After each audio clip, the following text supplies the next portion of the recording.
Mahal, huwag ka nang umiyak. Ano, sinaktan ka ba ng taong ito? Mabilis siyang umiling. Gusto ko man siyang yakapin, hindi ko magawa dahil kailangan ko pang bantayan ang kilos ni Boss Mundo. Umalis na tayo rito, Elijah. Hayaan niyo kaming umalis. Kung hindi, hindi lang ito ang aabuti ng inyong boss.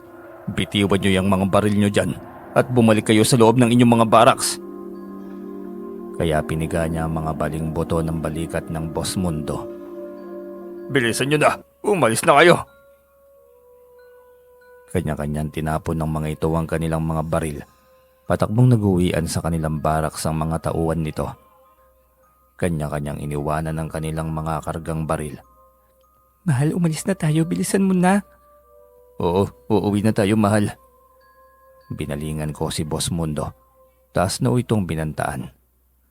Huwag na huwag mo kami pasundan sa mga tao mo kung ayaw mong tuluyan ka ng mawalan ng dalawang kamay. Ipasemento mo na lang yan. Pwede pa yung maayos. Hayop ka, oras na makabawi ako, uubusin ko ang pamilya mo. Wala akong ititira kahit ang walang muwang mong anak. Pamilya naman talaga natin ang kahinaan natin. Sige lang, subukan mo. Dahil alam ko at kilala ko ang 3 mong kabit.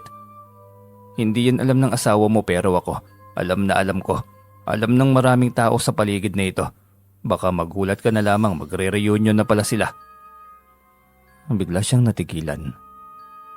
Hindi niya alam na may chismis akong nasagap. Hindi ko alam kung totoo pero mukhang nagulat naman siya. Kaya iyon ang naging panangga ko para tigilan niya ang aking pamilya at tigilan niya na rin ako. Anong gusto mo? Manahimik ka na lang.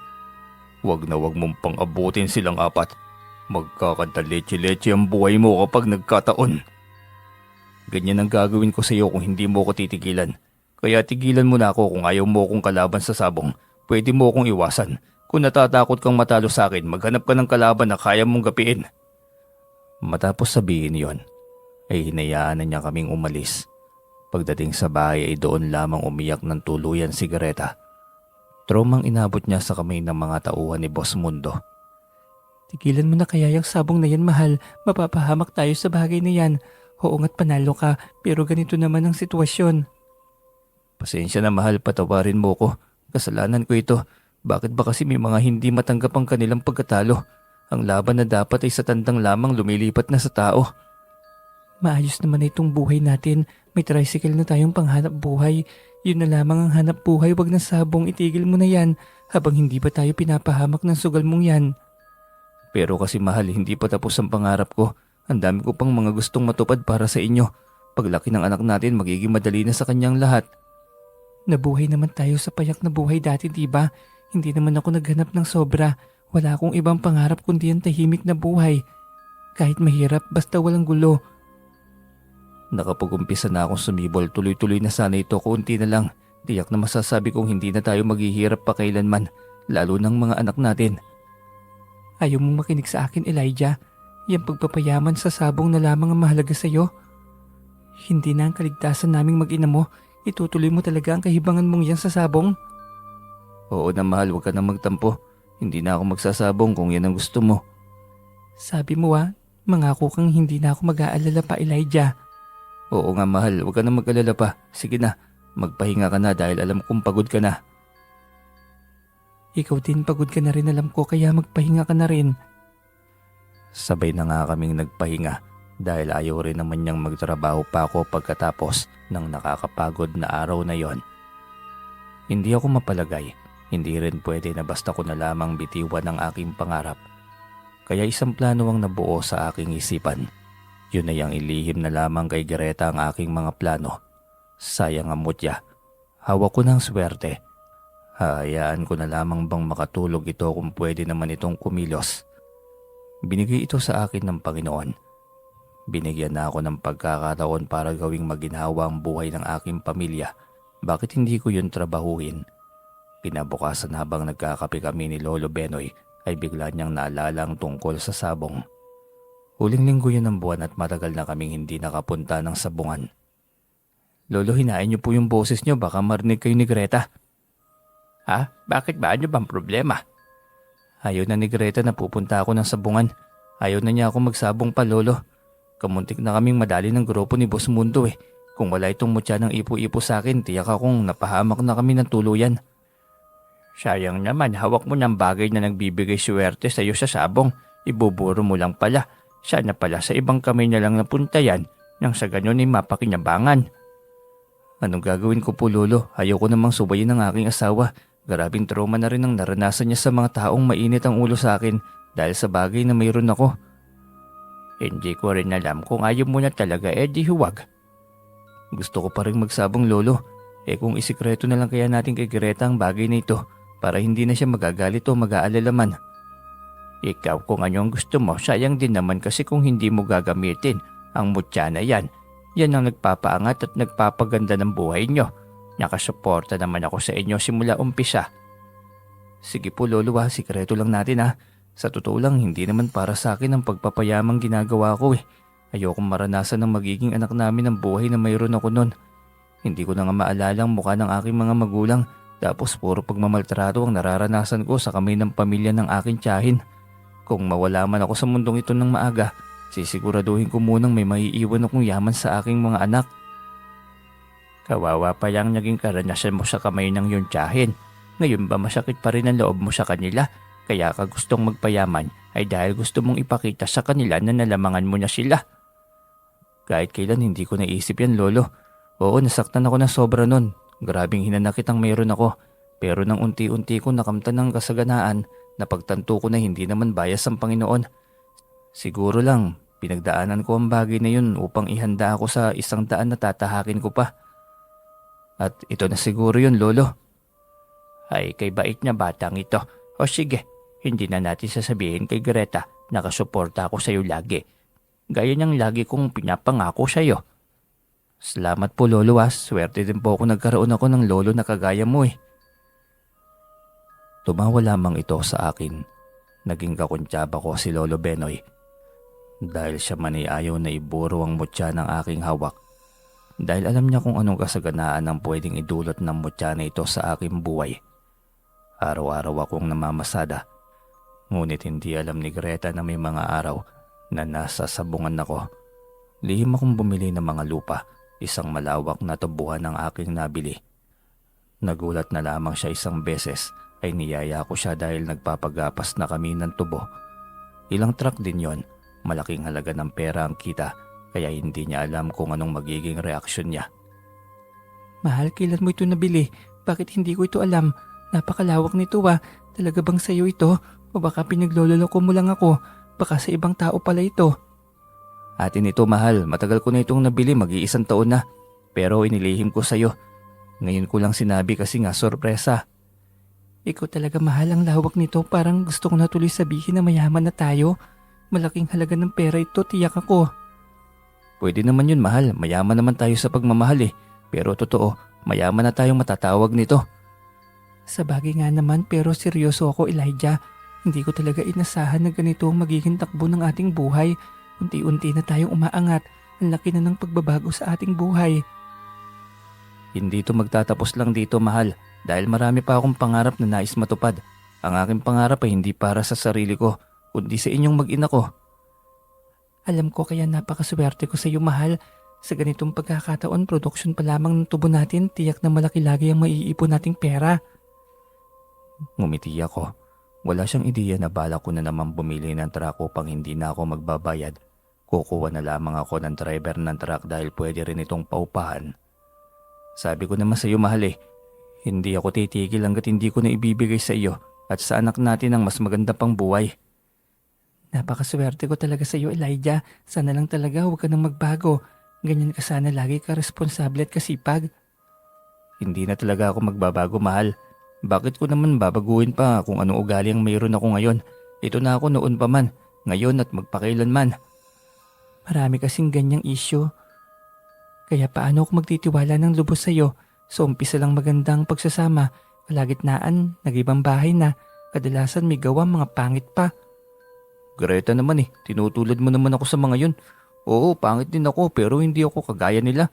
Pambihira, nadamay patuloy ako Napangiti lamang ito sa aking reaksyon pero alam ko naman na may tiwala sa akin ng aking asawa. Isang kaibigan kong sabongero ang nadayo sa bahay. Nagtaka ako kung bakit natuntun nito ang aking bahay, gayong sa bayan naman ito umuwi. Naging kaibigan ko ito sa loob ng sabungan dahil ito mismo ang lumapit sa akin. Si Amber, na ang kwento niya'y dati lang siyang magtataho, ngunit ay sobra-sobra na rin ang yaman. Hindi ko lamang alam kung dahil ba sa sabong lahat. Dito pala ang bahay mo, maganda dito tahimik. Nag-iisang magandang bahay sa gitna ng isang malawak na lupain. Pangarap ko na ito noon pa man, Amber. Ito na siya, ibinigay na ng Diyos sa akin. Medyo pagsisikapan lamang para makamit. Wala namang madaling pangarap Lahat dumaan sa hirap at sakripisyo. Di ba, wala talagang imposible sa kanya. Kung madiskarte at maparaan ka, tiyak na may kaunlaran. Pagiging masipag lang ang solusyon para makamit ang pangarap sa buhay. Tama ka, Amber. Ganun nga yun. Napadalaw ko nga pala.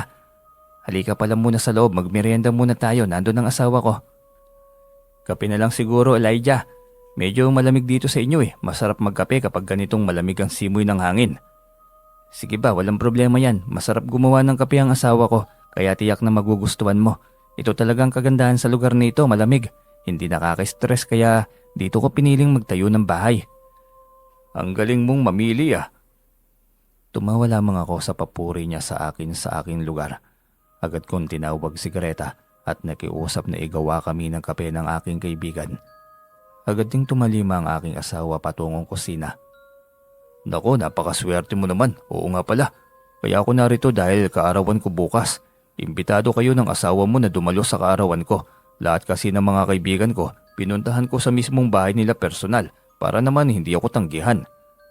Ganun ba? Naku, nakakahiya naman. Kaso'y talagang ikaw personal pang pumunta rito. Sige, pupunta kami ng asawa ko. Asahan ko yan Magtatampo talaga ako kung hindi kayo darating. Minsan lang naman itong kaarawan ko. Saka sa tanang buhay ko, ito pa lang ang unang beses na magdadaos ako ng kaarawan ko na may malaking handaan. Talaga ba? Ngayon lang din Sige, darating kami ng asawa ko. Hindi ka namin bibiguin sa presensya namin na gusto mong naroon sa araw ng iyong kaarawan. Salamat, Elijah. Maraming mga kagaya nating sabungero ang darating. Siyempre, may kaunting inuman. Kaunti lang naman, hindi naman maglalasing na sobra. Oo, hindi rin kasi ako umiinom pero susubok ako ng kaunti para sa pakikisama. Minsan lang naman at kasama ko rin naman ang aking asawa. Ganyan nga, Elijah, dapat marunong tayong makisama sa ating kapwa para lumawak ang ating mundo. Mas maraming kaibigan, mas malaking mundo, mas masaya, hindi ba? Uwi ka pa niya sa akin. Mahabang aming usapan kung saan-saan yon napunta bago siya tuluyang nagpaalam na umuwi. Kaalis pa lamang niya na sumbatan agad ako ni Greta tungkol kay Amber. Akala ko ba hindi ka na nagsasabong? Bakit nagpunta pa rin dito yung kaibigan mo sa sabungan? Ikaw ba, Elijah, may nililihim ka ba sa akin? Wala akong nililihim sa iyo, mahal. Matagal na akong hindi nagsasabong. Hindi lang yata niya ako makalimutan Sigurado ka Hindi ka na nagsusugal? Oras na malaman ko na nagsisinungaling ka, Elijah. Mahal naman, huwag mo naman akong tinatakot ng ganyan. Hindi mo naman ako patutulugin yan Hindi naman talaga ako nagsusugal pa. Sinabi mong itigil kaya tinigil ko na. O bakit natatakot ka? Ibig sabihin nagsasabong ka pa talaga? Hindi na mahal. Wala na tayong tandang Nasa bahay na ni Tatay Estong mo kaya wala na. Siguraduhin mo, Elijah, sinasabi ko sa'yo. Uwi ka pa niya. Pinanindigan ko ng gusto ang kasinungalingan ko dahil takot akong baka iwanan ako ng aking asawa. Kinabukasan, iniwan namin sa aking biyanan na babae ang aming anak. Dalawa kami sakay ng motorsiklo ng hapong yon ang dumalo sa kaarawan ni Amber. Pagdating sa kanyang malaking bahay, sinalubong agad kami ni Amber. Nakapangalan sa amin ang isang mesa at doon niya kami dinala. Grabe, bonggang pagdaraos ng kaarawan nito Ngayon ko lang naranasan ng ganitong pagdirewang. Talagang pangmayaman. Uwi ka ako sa aking asawa. Pareho lang naman tayo. Nakakahiya ito. Talagang may nakalaan pa na mesa para sa atin. Kaya nga Hindi natapos ang aming pag-uusap nang biglang may lumapit na babae sa amin. Malawak ang hindi nitong iniabot ang kopita ng wine sa aming dalawa ng aking asawa. Ngunit ang ikinagulat naming pareho ay nanghalikan ako nito sa pisngi ngunit kay Greta ay nakipagkamay lamang. Ano yun, Elijah? Hindi ko rin alam Nagulat nga rin ako sa ginawa niya. Bigla na lang lumapit sa atin yun at binigyan tayo ng inumin. Sira ulo malamang yun. Hindi mo kilala ang babaeng yon? Bakit kanya hinagkan sa pisngi?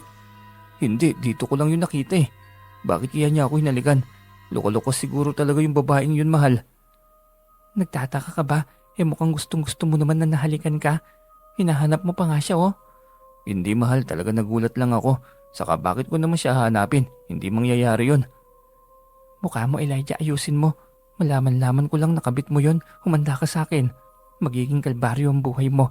Hinding-hindi mo na talaga makikita pang mga anak mo. Mahal naman eh, sabing wag mo akong tinatakot. Hindi ako makakatulog ng mahimbing yan eh. Hindi pa ako nagloko sa'yo, alam mo yan. Aba mali ko kung magloko ka ano. Kung may ginawa kang kabulastugan, tiyak naman talaga nakakabahan ka at hindi ka makakatulog, sinasabi ko sa'yo Elijah. Oo na nga, wag ka na magalit. Hindi ko kilala ang babaeng yon. Hindi talaga, pangako yan. Ewan ko sa'yo, paniwalain mo sarili mo. Mahal, hindi naman talaga eh. Mariin kong tinanggi na hindi ko kilala ang babae dahil totoo naman talaga. Ininom ko na lamang ang wine na ibinigay ng babae sa akin. Sobrang sarap nga nito kaya halos yarukin ko na kaagad lahat. Kita mo na sarap ka sa ibinigay na wine ng babae. Anong nasa isip mo sa lagay na yan? Mahal, ang sarap naman talaga eh. Ikaw nga nasarapan, hindi ba? Bala yata ito dito. Imported yata ito eh. Ewan ko sa'yo Elijah. Hindi ko alam kung bakit kinakabahan ako ngayon. Mukhang may kabulustugan ka talagang ginagawa. Ha? Bakit naman? Wala akong ginawang masama, mahal. At wala akong gagawin na masama. Huwag mo naman akong tignan ng ganyan. Umayos ka Elijah. Uwi ka pa niya. Hindi ko alam kung anong nararamdaman ni Greta ng mga sandaling yon. Nakikita kong tila balisa siya at hindi mapalagay. Parang may pangitain siya na may hindi magandang mangyayari sa gabing yon. Matapos kumain ay muli kaming binigyan ng wine dahil masarap. Niyaro ko ang aking parte, samantalang nagpaalam sa akin si Greta na magbabanyo. Tumango lamang ako at mabilis rin siyang tumalima. Nang mga sandaling yun ay nakapikit ang aking mga mata. Hindi ko alam kung bakit pilit akong hinihila ng antok hanggang sa tuluyan na akong mawalan ng ulirat. Hindi ko na alam ang mga sumunod na pangyayari. Nagising ako katabi ang babaeng pamilyar sa akin. Ito ang babaeng bigla na lamang humalik sa akin kaya pinagsilosa ni Greta. Ngunit bakit katabi ko itong matulog? Agad ko itong ginising. Uy babae, gising. Anong nangyari? Anong ginawa mo? Bakit nasa iisang kwarto tayo? Nasaan ang asawa ko? Ako si Beron. At para malaman mo, ikaw ang yumaya sa akin sa kwartong ito. Ikaw ang gustong dito tayo. Ako? Hindi ko yun magagawa. Nasaan na bang asawa ko? Bakit hindi ko siya kasama rito? Saan pa edi umuwi na siguro? Umaga na eh. Kagabi pa tapos ang party. Enjoy na enjoy ka nga talaga eh no? Hayop kang babae ka, talagang pinapahamak mo ko sa asawa ko. Wala ako na enjoy. Tigilan mo ko. Agad akong umuwi sa bahay. Halos paliparin ko na ang motor. Kahit anong gawin kong pag-iisip ay hindi ko maalala na may nasiping akong babae. Hindi ko magawang magloloko sa aking asawa. Pagdating doon ay naroon si Greta. Naglilinis at mukhang mabigat ang muka. Mahal, bakit mo ko iniwan? Nakatulog pala ako sa isang kwarto doon. Paanong umuwi ka mag-isa? Hindi mo man lamang ako hinintay. Buti naman umuwi ka pa Elijah. Sinong kasama mo at bigla ka na lamang nawala kagabi? Inakala kong iniwanan mo na ako. Yun pala wala ka rin dito sa bahay. Saka anong hindi hinintay? Para akong baliw na naghahanap sa iyo sa bahay na yon. Pasensya na mahal, sa sobrang lasing ko yata. Nakatulog ako sa isang kwarto. Hindi ko na nga maalala kung paano ako nakapasok sa kwartong yun eh. Parang ayoko maniwala sa iyo Elijah. Mukhang nagsisinungaling ka kasi sa mukhang yan. Sigurong tamang hinala ko. May kasama ka talagang babae. Yun ang totoo mahal, wala akong kasama. Ako lang din mag-isa doon. Hinanap nga kita sa kwartong yun eh. Kasi nagtaka ako, bakit ako nando sa kwartong yun?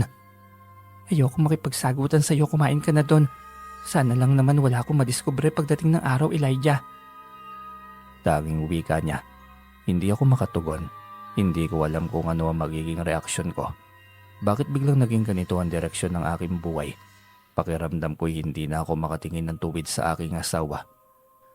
Nang hapong yon ay bigla akong naging bisita si Boss Mundo. Magandang ngiti nito.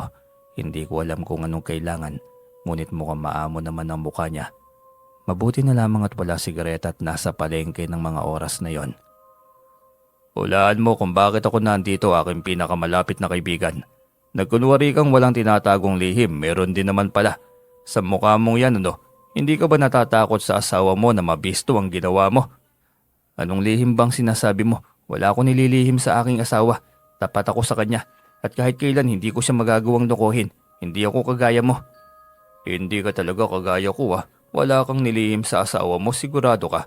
Kasi ako alam ko at kaya ko namang magtago ng sikreto. Yung si Beron, nako kilalang kilala ko yon. Ano bang sinasabi mo? Hindi kita maintindihan. Maang-maangan pa. Pero sige, noong karawan ni Amber, sino yung babaeng kasama mo sa kama? May nagbigay sa akin ng litrato. Balak ko sanang ibigay sa asawa mo ito. Wag, sige subukan mo. Dahil mabibisto ka rin ng asawa mo. 3 din yon. Panlalamang yon. Ayos lang na isumbong mo ko sa asawa ko, Elijah. Kasi balak ko na rin namang palitan yung asawa ko. Matanda na wala na yung kakayahan. Walang iya ka talaga, Mundo. Ano bang kailangan mo? Bakit ba gustong gusto mo akong mahawakan sa leeg? Yan, ganyan ang gusto kong tanong. Alam mo kasi, sobrang naghahabol talaga ako sa galing na mayroon ka sa sabong. Ganito na lang, ang tandang ko ang ilalaban mo. 2 tayo ang pupusta. Iyon sigurado akong hindi na ako matatalo pa. Dadami ng dadami ang aking yaman. Lalakas ng lalakas ang aking kapangyarihan. Hindi kita maintindihan, Boss Mundo. Bakit ba hindi ka nakukontento sa yaman? Sige, may kondisyon ako. Papayag ako basta tigilan mo na yung droga na binebenta mo dahil nakakasama yan sa mga tao. Yon ang hindi pwede. Hindi mo ko pwedeng bigyan ng kondisyon. Ako lang ang pwedeng magbigay ng kondisyon. Papayag ka o masisira ang pagsasama niyong mag-asawa. Oo na, tumahimik ka na. Wag na wag mong sabihin sa asawa ko ang tungkol sa bagay na ito. Hindi niya pwedeng malaman na nagsasabong ako dahil matagal niya na akong pinatitigil sa ganitong sugal. Wala akong magawa. Hawak ako sa leeg ni Boss Mundo. Dahil lamang sa babaeng yon. Nagsisipatuloy ako kung bakit dumalo pa ako sa pagtitipon ng gabing yon. Nanatiling lihim sa aking asawang maraming bagay na akin tinatago. Hindi ko gusto, ngunit wala akong magawa. Ano ang gagawin ko? May hawak siyang alas na pwedeng mawasak ang aking pamilya. Dagdag pang sakit sa ulo ko yung babaeng yon. Tingin ko'y sinadya niyang gawin yon upang perahan ako. Sa tuwing nagsasabong ay naroon siya, nag-aabang para makakuha ng pera. Wag na wag ka magkakamali na pagdamutan ako ng pera, Elijah. Alam na alam ko ang daan patungo sa bahay niyo. Isa ka ring demonyo sa buhay ko, Beron. Subukan mo lumantad sa asawa ko. Sinasabi ko sa'yo, yung dila mong sintulis ng dila ng ahas, bubunutin ko yan. Kakalbuhin kita at babalatan ng buhay. Diyan ka lang naman matapang, Elijah. Sige lang, magtapang-tapangan ka lang. Ang mahalagay makakuha ko lagi ng parte ko. Huling bigay ko na to sa'yo. 100,000 yan. Wag na wag ka nang magpakita pang muli sa akin.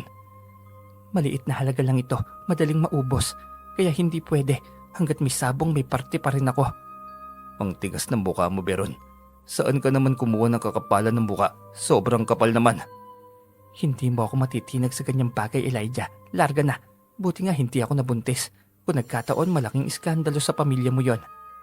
Hindi mangyayari yan dahil wala namang nangyari sa atin. Niloko mo ko. At oras na malaman kong kasabot mo si Boss Mundo na nagbigay ng sakit ng ulo sa akin, sisirain ko rin ang buhay nyo. Tandaan mo yan. Hindi to sumagot at tahimik na lumayo. Tingin ko'y tumalabang ginawa kong pananakot. Ilang sandali pa'y nakita ko na siyang sumakay sa isang kotse. Akala ko naman ay naka-score na ako dahil natakot siya. Ngunit parang gusto ko na lamang magpalunok sa balyena. Nang paglingon ko'y asawa ko na ang naroon. Matamang nakatitig sa akin, hindi kumukurap. Palipat-lipat ang tingin sa akin at sa tandang na aking hawak. May binabayaran ka palang lihim.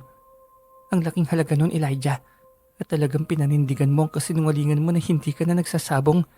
Iyon pala'y tuloy-tuloy pa rin para may sustento ka sa iyong kabit. Iba rin ang kapal ng mukha mong mayroon, Elijah. Pagkatapos sabihin yun ay patakbo na siyang umalis sa aking harapan. Gusto ko man siyang habulin. Parang napako na rin ako sa lupa. Hindi ako makahakbang. Hindi ko may buka ang aking bibig. Sobra-sobrang pagkahiyang naramdaman ko sa aking asawa. Bakit ba biglang napasok ako sa ganitong sitwasyon? Isang sitwasyon na wala akong pagpipilian. Nang makahumay agad na akong umuwi. Blanko ang aking utak habang binabagtas ang daan pauwi ng bahay. Pagdating doon ay sarado ang pintuan sa labas at tahimik ang buong paligid. Wala sigareta. Hindi ko rin alam kung saan nagpunta si Lolo Benoy. Tinatambol na ng kaba ang aking dibdib. Pumasok ako sa aming kwarto. Wala roon sigareta. Walang kanyang mga damit at nawawala ang malaking halaga ng ipon naming pera sa kahon. Hindi ako nag-alala na nawawala ang pera. Inaalala ko yan tuluyang pagtalikod ng aking mag-ina sa akin. Patakbo kong bumalik sa motor. Pinuntahan ko ang bahay ng aking biyanan. Pagdating doon ay wala rin sigareta. Hindi ako naniniwala na wala dito sigareta at ang anak ko. Huwag niyo namang itago sa akin ang mag-ina ko. Gusto kong makausap ang asawa ko. Kailangan ko magpaliwanag sa kanya. Bagay lang din sa'yo na iubanan ng asawa. Yang mukhang yan, hayop, nagawa pang magloko. Sarap mong tagain. Lumayas ka sa harapan ko ngayon din. Hindi na ako sumagot pa. Tatanggapin ko na lamang na nagkamali ako. Kahit alam ko sa aking sarili na wala akong ginawa. Gusto kong batukan ng babaeng yon. Pero hindi ko rin alam kung nagsasabi ba siya ng totoo. Bakit naman kasi ako nalasing kung hindi naman ako sanay? Sana'y hindi ko na lamang ginawa. Parang wala nang direksyon ng buhay ko. Hindi ko alam kung saan ko hahanapin pa ang aking asawa. Wala nang ibang pumasok sa isip ko kundi ang puntahan si Boss Mundo. Tapos nang pangahawak niya sa akin leeg, bistado na ng asawa ko ang aking sikreto. Pagdating sa bahay nito'y diretso na akong pinapasok ng gwardiya. Kilala na ako nito dahil labas-pasok na ako sa mansyon. Kaya wala na itong maraming tanong sa tuwing darating ako. Diretso na akong pumasok sa loob. Ngunit hindi ko inasahan ang aking nadatnan doon.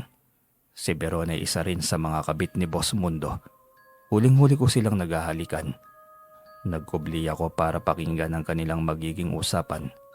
Naghintay ako ng ilang sandali sa likod ng dingding kung saan sila gumagawa. Ilang sandali pa'y narinig ko nang nagsalita si Boss Mundo. Kaya ikaw ang paborito kong babae sa buhay ko eh. Matalino at maasahan sa lahat ng bagay na pinapagawa ko. Siyempre, ako pa ba mundo? Ikaw ang mundo ko. Kaya lahat ng inuutos mo sa akin susundin ko. Buuin natin ang ating mundo na puno ng kayamanan, Veron. Isa si Elijah na magiging daan at magiging hagdan para makamit ang pinapangarap nating isang mansyong kayamanan. Oo, tama ka mundo. Ang utu-utot mahina ang utak ni Elijah yon. Ang walang kwentang lalaki. Pero may silbi naman pagdating sa pera.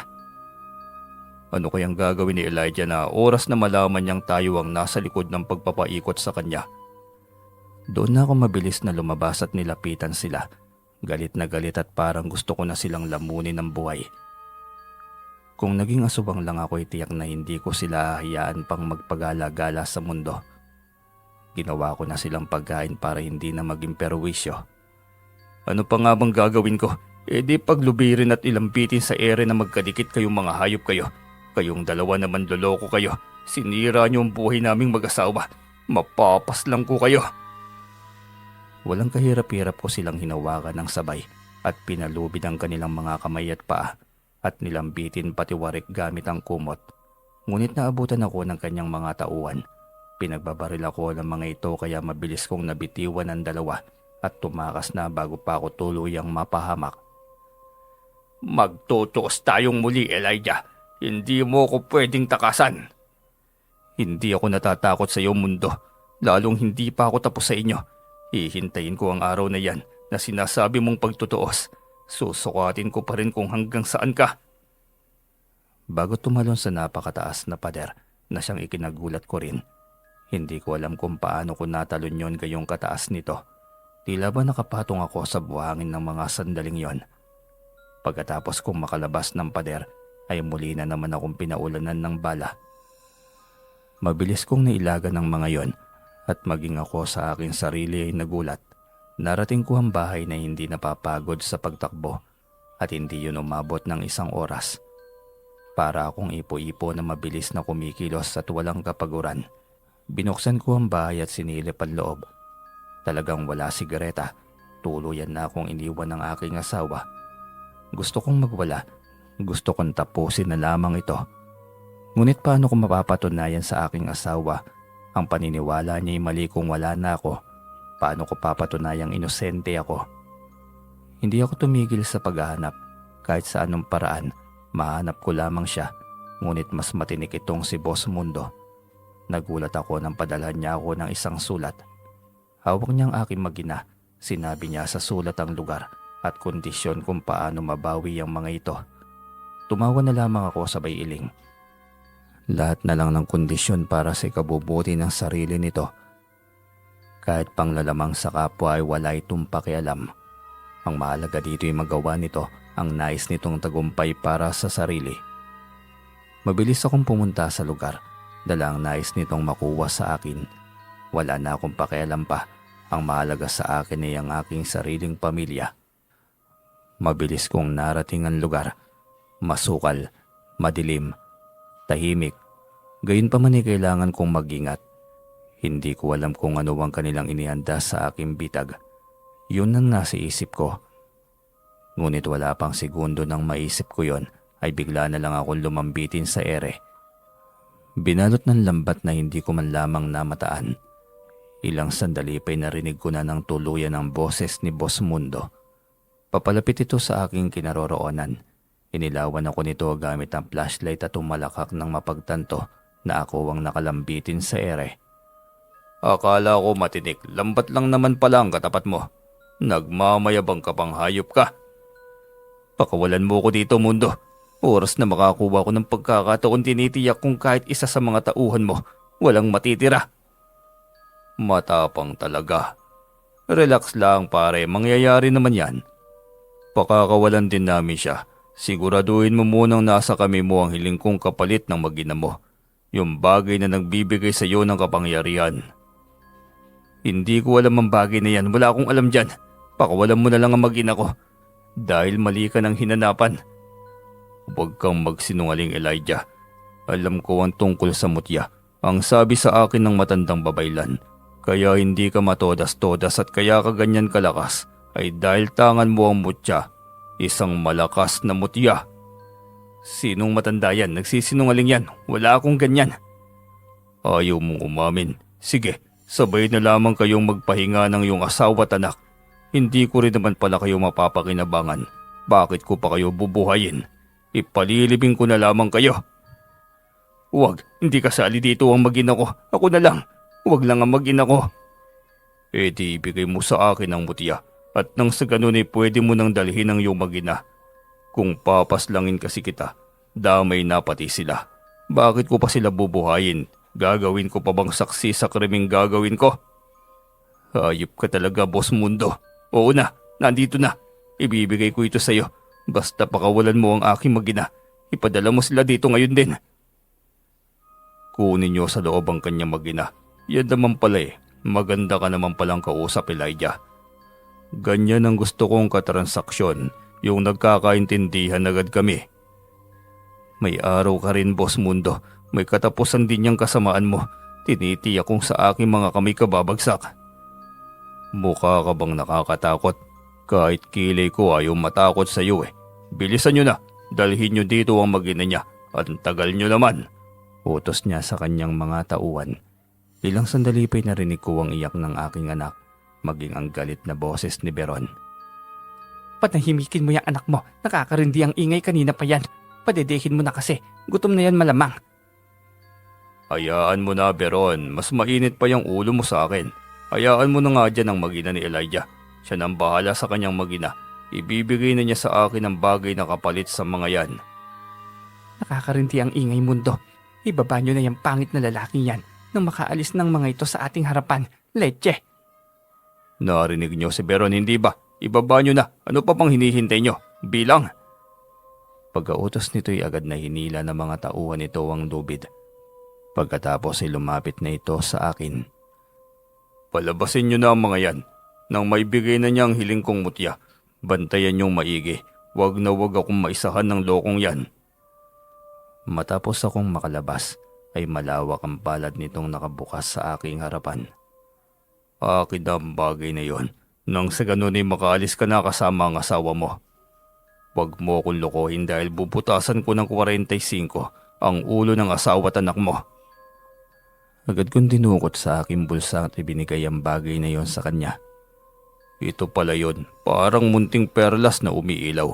Simula ngayon ay akin na swerte na mayroon ka, Elijah. Darating ang araw na ako ng pinakamakapangyarihan na tao sa buong mundo. Nasisiraan ka na ng bait, Boss Mundo. Kagagamit mo yun ng droga. Wala ka na sa tamang katinuan. Larga na bago pa tuluyang magbago ang isip ko. Baka mamaya sa kabaong pang reunion yung tatlo. Hindi na nga ako umimik pa. Nilapitan ko na ang aking asawa at niyayang umalis na. Sakay ng motorsiklo ay tahimik naming binigtas ang malayong bahay. Halos 1 oras mahigit ang aming biyahe sa lubak-lubak na daanang yon. Pagdating sa bahay doon ko na nilakasan ang aking loob at humingi muli ng tawad sa aking asawa. Hindi ko talagang ginawa na lokohin ka. Hindi ako kailanman ng babae, sinadya yun. Alam ko, sinabi sa akin ng babaeng yon na mukhang bubuyog. Malaki ang puwet, malaki din ang 2 mata. Bubuyog talaga. Kung saan-saan na tayo dinala ng ating kwento dahil sa kanila. Patawarin mo ako, mahal. Wala akong ibang pangarap kundi ang gumanda palalo ang buhay natin. Kaya lihim ako nagsabong para matupad pa rin ang pangarap ko na lumaki pa. Yun lang ang kasinungalingan na gawa ko. Ang nilihim sa iyo tungkol sa pagsasabong. Pero ang mambabae wala sa bokabularyo ko yon. Hindi ko naman kasi alam na may tangan kang mutya na siyang nagbibigay sa iyo lagi ng kasiguraduhan para manalo. Kung alam ko lang edi sana'y hindi na rin ako nag-aalalang matalo ka. Gayun pa man ayokong ipagpatuloy mo pa rin. Paano kasi parang habulin ka na ng gulo simula nang magkaroon ka ng bagay na yon? Wala ka nang aalalahanin pa sa ngayon, mahal. Na kay Boss Mundo na ang bagay na yon. Magiging tahimik at normal na ang buhay natin. Tama, sana nga tuluyan ng maging tahimik ang ating buhay. Simpleng buhay lang naman ang gusto ko. Basta walang may maghahabol sa ating buhay. Kontento na ako sa malawak na tubuan. 1 truck, 1 pampasadang tricycle. At motor na naipundar ko dahil sa mutya na minsan ay napasa kamay ko at bigay sa akin ng kalikasan at ng may kapal. Masasabi namang magaan ang daloy ng pera sa amin dahil sa pamamasada pa lamang ng tricycle ay malaki na ang aking kita. Ngunit ang bagay na nakalaan sa iyo ay talagang ibabalik sa iyo ng universo. Isang hating gabi nagising ako sa napakalakas na pagaspas ng hangin. Mula sa bintanang kristal ay malinaw kong namataan ng isang maliit at umiilaw na bagay. Hindi ako magkakamali, ang mutya ng ipo-ipo, tangan ito ng hangin. Mabilis akong bumangon at binuksan ang bintana. Bumungad sa akin ng munting ipo-ipo, tila ba inihatid lamang nito ang bagay na dapat talaga'y pag-aari ko. Nang mapasa kamay ko na ito'y bigla ring nawala ang maliit na ipo-ipong yon. Hindi ko alam kung ano ang mararamdaman ko sa mga oras na yon. Hindi ko alam na nagising pala si Greta at nasaksiyan nito ang lahat. Yan ang bagay na ibinigay mo kay Boss Mundo. Paanong nagbalik yan sa'yo? Kusang bumalik siya sa'yo? Oo, mahal, kusang bumalik sa akin at hindi ko rin alam kung bakit. Nagising na lang ako kanina dahil sa lakas ng sipol ng hangin eh. Yun na pala yun, ang mutya. Gusto niyang kunin ko siyang muli. Hindi kaya para talaga sa'yo ang bagay na yan? Pag-aari mong tunay siguro ang bagay na yan? Kapag si Boss Mundo nagpunta dito para hanapin ulit ito sa akin, ibig sabihin hindi talaga pwedeng mapunta sa kanya ng sapilitan ng mutya. Kung sino ang binigyan, siya lang ang dapat na maging tunay na tagapangalaga. Siguro nga matulog na tayong muli, malayo pang umaga. Bukas na natin alamin. Habang nakahigay hindi ko mapigilang mapangiti. Ako ang tunay na tagapangalaga ng mutya. Kusang bumalik sa aking kamay ang mga bagay na talagang sa akin at aking pinaghirapan para makuha. Kinabukasan, maaga kaming nagising dahil sa ingay ng busina ng sasakyan sa labas ng bahay. Si Boss Mundo, maagang napasugod sa aking bahay. Sabi na nga ba't sa akin ito ulit hahanapin ang bagay na yon. Ninakaw mo pabalik ang mutya, no? Habang mahimbing kaming natutulog, inakyat mo ang pader ng bahay para makuha mo ang bagay na yon. Paano ko gagawin yon? Ang taas ng pader, may mga gwardiya sa labas na paikot-ikot sa buong paligid. Anong tingin mo sa akin, hindi makikita ng mga tauhan mo? Huwag mo akong lokohin. Dati kahit mataas ang pader na kaya mong talunin yon para kang lumipad sa hangin. Dahil nasa akin pa ang mutya, paano ko naman gagawin yan ngayon? Nasa iyo na ang mutya na yun ah. Hindi ako naniniwala. Ibalik mo sa akin ang mutya dahil kung hindi, magiging magulong muli ang buhay mo. Tumigil ka na, Boss Mundo, sumusobra ka na sa kasamaan mo. Ilang beses ko ba dapat ibigay sa'yo? Wala sa akin dahil nasa iyo na at kontento na ako sa buhay ko, kaya wag mo na kaming guluhin pa. Oras na mapatunayan ko na pumunta ka sa bahay at ninakaw yun sa akin, Hindi ka magiging tahimik kasama ng iyong pamilya. Naririndi na ako sa iyo, Boss Mundo. Ang pagiging sakim mo ang laging nangingibabaw. Utang na loob.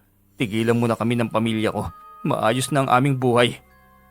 Sa ngayon titigil ako pero kapag nakikita ko na nasa iyo pa rin ang swerte at tuloy-tuloy pa rin ang pag-angat ng iyong buhay, ibig sabihin ay nasa iyo talaga ang mutya. Bahala ka kung anong gusto mong isipin, Boss Mundo. Maaari ka na rin umalis. Maagang maaga negatibong enerhiya na kaagad ang bumungad sa amin. Pagkaalis niya nilapitan agad ako ng aking asawa. Bakas sa mukha nito ang pag-aalala. Ngunit mabilis ko itong pinakalma. Hindi na kami tinantanan ng gulo lalo na ni Boss Mundo. Simula nang magkaroon ako ng mutya. Kaya nagdesisyon ako na lumipat ng tirahan. Saan naman? Malayo ba? Saka maganda kaya doon? Ligtas kaya tayo ron? Sa amin sa lugar ng tiya ko. Kahit masamang ugali ng tiya kong yon, gusto ko ring malaman kung kumusta na bang naging buhay nila. Sobrang tagal na rin buhat nang nilayasan ko sila eh. Napatawad mo na ba sila? Baka mamaya nagkikimkim ka pa pala ng sama ng loob sa mga yon. Oo, may sama pa ako ng loob noon. Pero ayoko magtanim ng galit. Pinatawad ko na sila dahil kahit paano, hindi ako nabuhay at naging ganito kung hindi ako lumaki sa tahanan nila. Napakabait mo, Elijah, at tama yan. Huwag dapat tayong magkimkim ng galit. Pero hindi lang ako sigurado kapag sa akin nangyari. Kaya hanga ako sa iyo, mahal ko. Napakabuti ng iyong puso. Ngumiti lamang ako. Hindi ko talaga kayang magtanim ng sama ng loob at iniisip ko pa rin na bigyan ng masaganang buhay ang aking tiya Honor pagdating ng panahon. Nang pumayag si Greta na doon kami magsimulang muli ng aming buhay sa probinsya ng aking tiya, iniwanan namin sa kanyang mga magulang ang bahay at tricycle. Binigay ko yun sa aking biyanan para hanap buhay nito. Ang trak at tubuhan ang binenta ko para pandagdag sa pera na aming babaunin nang sa ganon ay makabili agad kami ng bahay pagdating sa lugar. Matapos ang ilang oras na biyahe halos hindi na ako makilala ni Tia Honor. Ito man ay hindi ko na halos makilala. Sobrang tanda at sobrang payat na nito. Tia Honor, parang hindi naman yata normal yung pagiging payat nyo. Sobrang tanda nyo na po. Mag-isa na pala kayo dito sa bahay nyo. Oo, Elijah, matagal na ako mag-isa dito. May sakit pa ako sa baga, pamangkin ko. Kinarma na yata ako dahil sa maling trato ko sa iyo noon. Inaani ko na ngayon yung kasamaan ko. Matagal na po yun, tita. Gusto ko pong kalimutan nyo ng bagay na yun. Matagal ko na kayo napatawad, Tia Honor. Ang pinsan mong si Rudy at ang tiyo Bentong mo, nawala na lang ang mga yun sa mundong ito. Hindi man lamang nakahingi ng tawad sa mga bagay na ginawa nila sa iyo. Hindi ko alam kung nagiging tahimik ba ang kaluluwa nila dahil sa ginawa nilang pagmamaltrato sa iyo noong dito ka pa nakatira. Tiya, ipanalangan na lang natin ang kanilang pagtawid sa paraiso ng langit nang sa ganun ay masaya rin sila ron. Ang bait mo talagang bata ka kaya ka pinagpala eh. Ang gwapo rin itong anak nyo. Saka ang ganda ng asawa mo. Grabing biyayang binigay sa iyo ng Diyos, pamangkin. Kaya ako nandito, Tiya, upang maranasan mo rin ang marangyang buhay. Kahit sa huling sandali ng iyong buhay, hindi rin ako titigil hanggat hindi ka gumagaling sa iyong karamdaman. Napakaswerte ko naman sa iyo, anak. Sa kabila ng ginawa ko, pinangarap mo pa rin ang kabutihan ng pera sa akin. Tiyan naman ikaw na lang natitira kong pamilya. Kailangan pa ba kitang tiisin dahil lamang sa nakaraang yon? Pansamantala kaming tumira sa munti at sira-sira ng bahay ni Tia Honor. Nang makahanap kami ng bahay na pwedeng bilihin ay binili na agad namin. Kapitbahay yon ni Kapitan. Mag-ingat nga lamang kayo sa kapitbahay niyong yan. Kapitan yan pero lahat ng inggit sa katawan nariyan na. Pinaresan pa ng asawang sosyal. Ang hirap pakisalamuhaan. Ang mga yan. Hindi yan paninira, sinasabi ko lang ang totoo. Ngumiti lamang ako nang sabihin yon ng lalaking may-ari. Sa utak ko'y wag naman sanang mabuhay sa katauhan nito ang isang Boss Mundo na siyang unang dahilan ng pagtalikod namin sa lugar nila Greta. Matapos makapamili ng gamit sa bahay at naging maayos na ang lahat ay binigyang pansin ko muna ang kalusugan ni Tia Honor. Gusto kong gumaling siya ng gusto. Kapag gumaling na siya sa bahay ko na siya patitirahin. Hayaan mo na lang ako, pamangkin, matanda na rin naman ako. Kung mamamatay ako bukas o sa makalaway ayos lang. Ang malagay nakahingi na ako ng tawad sa iyo bago ako lumisan sa mundong ito. Tiyan naman marami pang taong natitira sa mundong ito at mabibigyan pa kita ng maayos na buhay. Nakakahiya sa'yo pamangkin, mukhang hindi naman ako karapat-dapat sa magandang trato mo. Hindi ko naibigay sa'yo ang bagay na yan noong kabataan mo Pinilit ko na lamang iniba ang usapan dahil sa pabalik-balik na topiko ni Tia Honor. Alam kong karga ng konsensya ang kanyang katawan. Gusto kong kalimutan na niya ang bagay na yon. Patuloy ang pagpapagamot ko sa kanya. Umabot halos yon ng taon at nakikita kong pagaling na rin siya ng pagaling. Mag-iisang taon na kaming naniniraan sa bahay, ngunit ang kapitbahay naming kapitan at pamilya nito ang hirap pakisamahan. Umiti ka pa lamang ay nakatalikod na ang mga ito.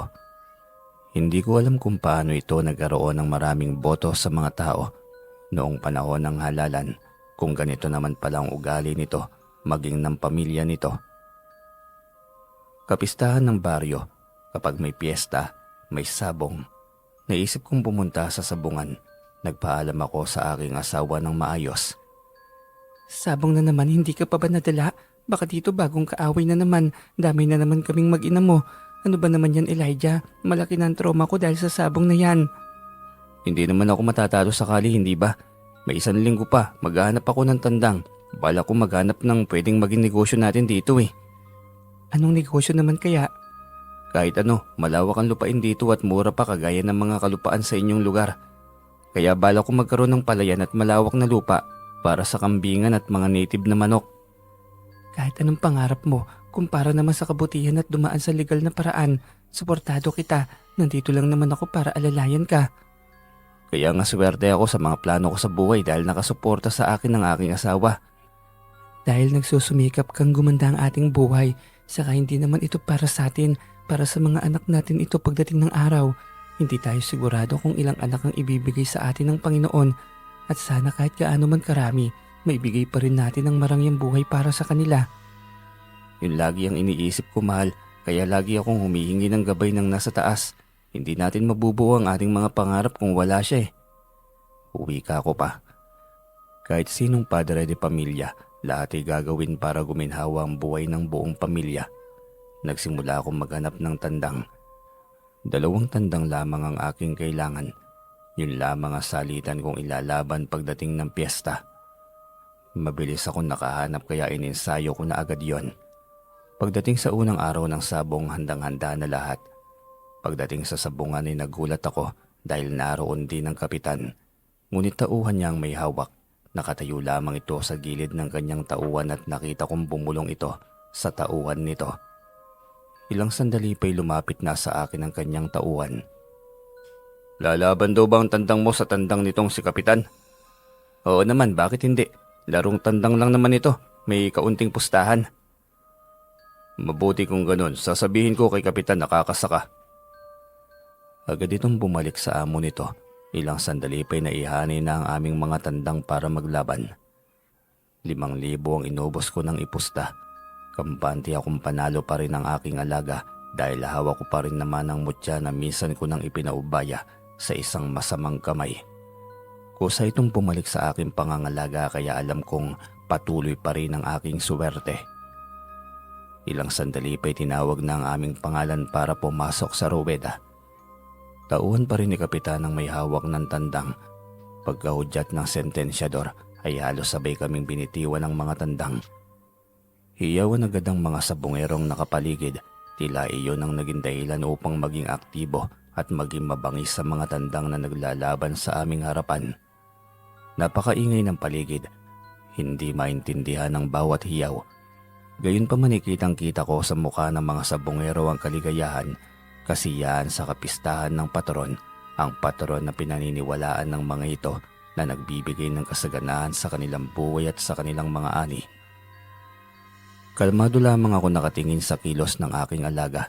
Simplehan ang atake nito ngunit pantapat at baon agad ang tari. Oras na tumama sa dibdib ng kalaban. Ilang sandali pa ngay napasigaw na ako ng tuluyan nang tamaan sa dibdib ang kalaban. Buong tari ng aking tandang ang bumaon kaya may kalaliman ng sugat. Nang bawiin ng aking alaga ang tari mula sa dibdib ng kalaban ay bigla na lamang itong dumapa sa lupa. Kahit anong gawin ng sentensyador ay hindi na ito tumayo pang muli.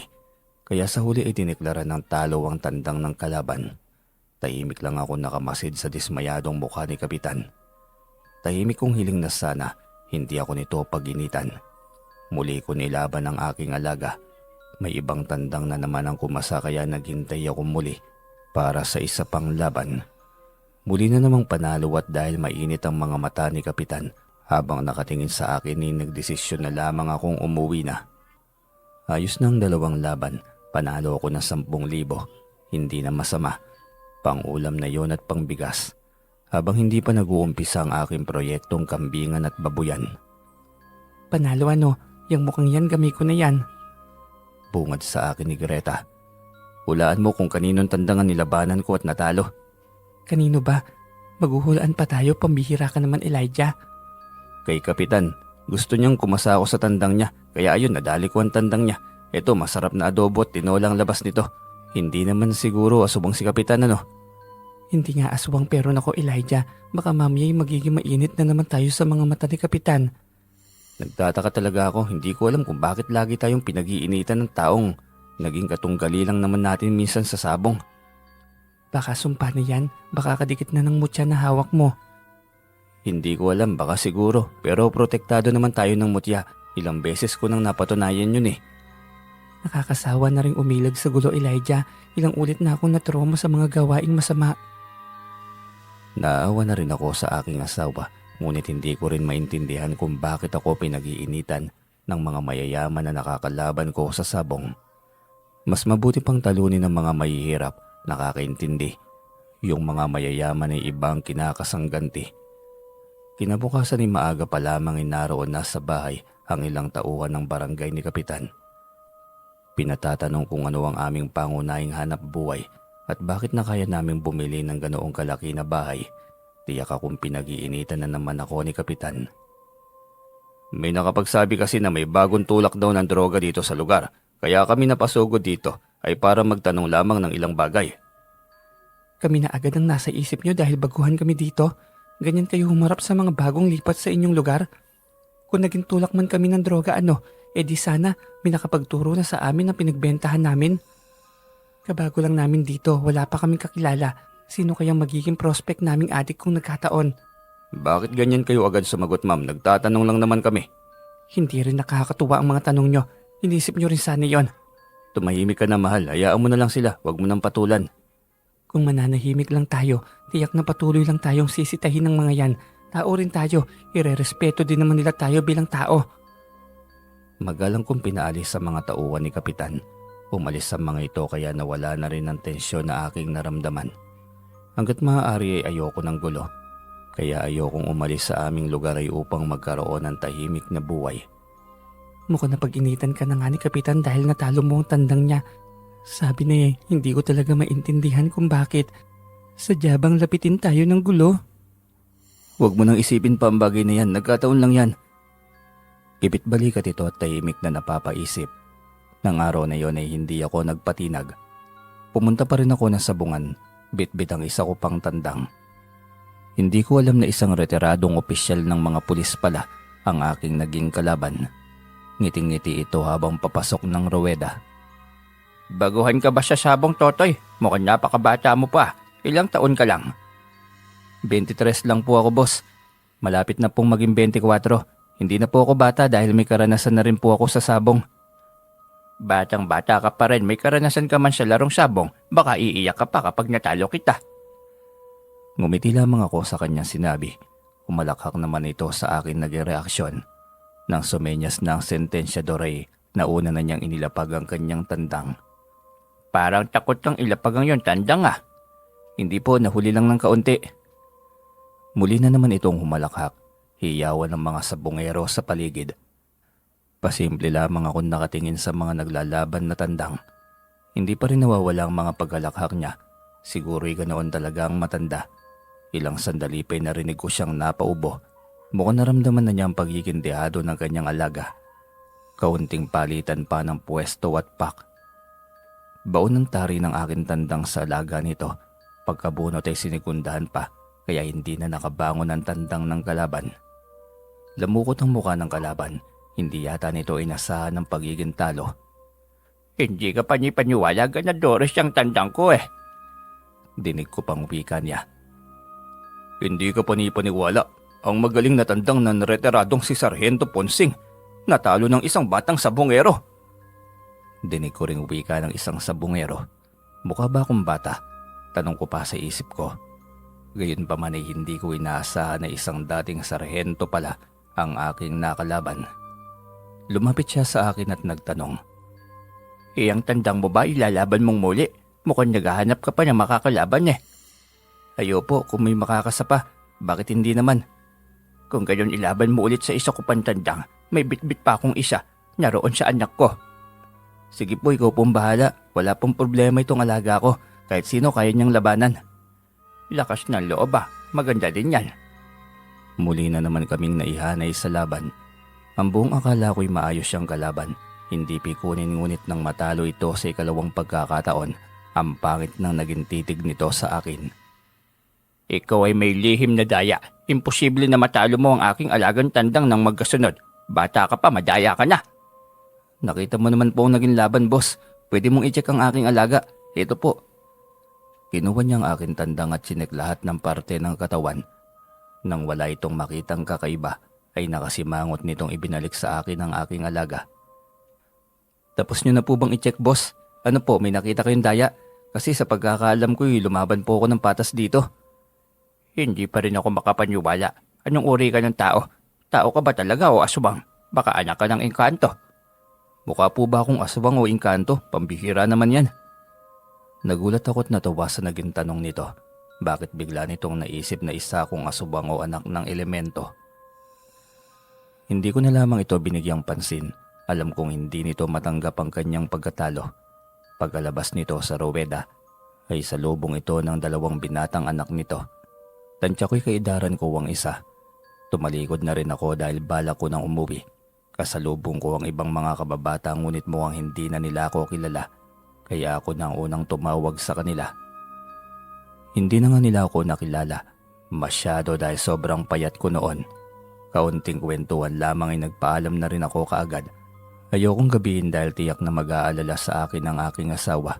Ngunit katatalikod ko lamang sa aking kausap nang may humarang sa akin daanan. Dalawang lalaking matatangkad at malaki ang katawan. Pamilyar ang kanilang buka. Bigla ko naalala ang kaninang salubong ng matandang kalaban ko sa sabong. Bakit po mga boss, may problema po ba? May kailangan po ba kayo sa akin? Mukhang ikaw ang problema namin. Po, maayos at tahimik akong nakipiesta. Bakit naman po ako naging problema? Talaga? Ano ka? At ang tandang mong yan, immortal. Kahapon ka pa raw, hindi matalo-talo, imposible ka naman. Nagkataon lang po sa akin na pumapanig ang swerte, pero hindi po ibig sabihin hindi na po ako tao at ibang nilalang na po ang alaga kong ito. Ganun ba? Mabuti na yung malinaw. Dito kasi sa baryong ito, walang pwedeng magsiga-sigaan. May sentensya ka agad. Binunot nito ang 45 baril. Mabilis na itinutok sa akin at walang alinlangang kinalabit ng gatilyo. Ngunit mabilis akong nakailag. Ayos ito magaling makipagpatintero sa bala. Sige nga, laruin natin. Binabalaan ko kayo, huwag niyo sagarin ang pasensya ko dahil maayos akong nakipagsalamuha rito. Ganun ba? Wala mali ka nang naging kalaban kaya pasensyahan. Kinalabit nga nito ng sunod-sunod ang baril nito. Hindi ako nagpatinag. Buong tapang ko itong hinarap. Hanggang sa magpagulong-gulong sa kanilang harapan. Nagulat na lamang ang mga ito nang makitang nasa paanan na nila ako. Sabay ko silang pinaghihila sa kanang paa. Nilubid ang parehong kanang paa ng dalawa at tinalian ng baging. Naguhumiyaw ang mga ito sa sakit. Bali-bali malamang ang mga buto nito, ngunit wala akong pakialam. Sinagad nila ang aking pasensya. Buhay ko rin ang nilaro nila, kaya ibabalik ko rin sa kanila ang kanilang ginawa. Hindi ko maintindihan, parang naubos na rin ang aking pasensya. Bakit ba napakalapitin ko sa gulo kung kailan may hawak akong mutya? Habang naglalakad sa daan ay panay ang aking bulong, hindi ko rin maunawaan ang aking buhay. Protektado ako ng mutya, pero pakiramdam ko ito rin ang nagbibigay ng gulo sa aking buhay. Hanggang sa biglang may nagsalita sa aking gilid na siyang halos ikatalsik ng aking kaluluwa.